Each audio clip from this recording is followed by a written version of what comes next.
प्रधानमंत्री नरेंद्र मोदी ने रविवार को वाइब्रेंट गुजरात रीजनल कॉन्फ्रेंस में कहा कि जब पूरी दुनिया अनिश्चितता के दौर से गुजर रही है, तब भारत अभूतपूर्व निश्चितता और राजनीतिक स्थिरता का अनुभव कर रहा है।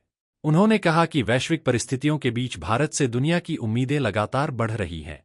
प्रधानमंत्री मोदी ने निवेशकों से भारत में उपलब्ध अवसरों का लाभ उठाने की अपील करते हुए कहा कि भारत आज दुनिया का सबसे तेजी से बढ़ता डिजिटल इकोसिस्टम बन चुका है।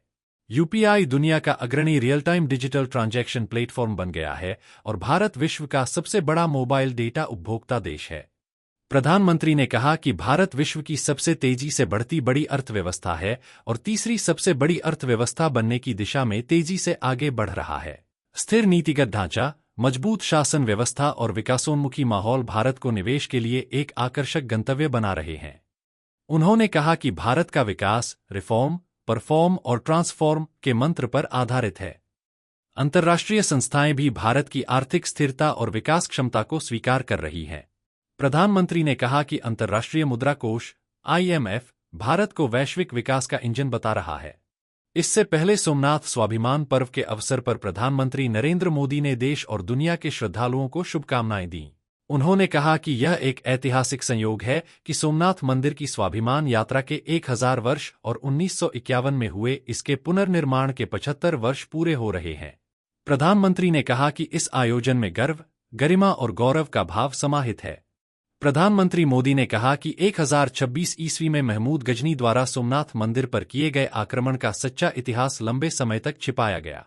यह बताया गया कि हमला केवल धन संपत्ति लूटने के लिए था, जबकि वास्तव में बार बार आक्रमण कर देवता का अपमान किया गया। उन्होंने कहा कि यदि उद्देश्य केवल लूट होता तो पहला हमला ही पर्याप्त होता।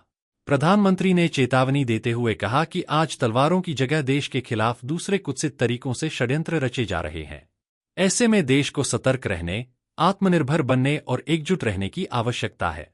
उन्होंने कहा कि भारत को बांटने की साजिश रचने वाली हर ताकत को पराजित करना होगा। प्रधानमंत्री मोदी ने कहा कि सोमनाथ मंदिर को तोड़ने वाली ताकतें अब इतिहास के पन्नों तक सिमट चुकी हैं और मंदिर पर फहराती ध्वजा भारत की सामर्थ्य व आत्मबल का प्रतीक है। उन्होंने कहा कि आज तलवारों की जगह नए तरीकों से भारत के खिलाफ षड्यंत्र रचे जा रहे हैं। प्रधानमंत्री ने कहा कि आजादी के बाद सरदार वल्लभ भाई पटेल द्वारा सोमनाथ मंदिर के पुनर्निर्माण के संकल्प में भी बाधाएं डाली गईं, लेकिन सोमनाथ का 1000 साल का इतिहास विनाश का नहीं, बल्कि विजय और पुनर्निर्माण का प्रतीक है।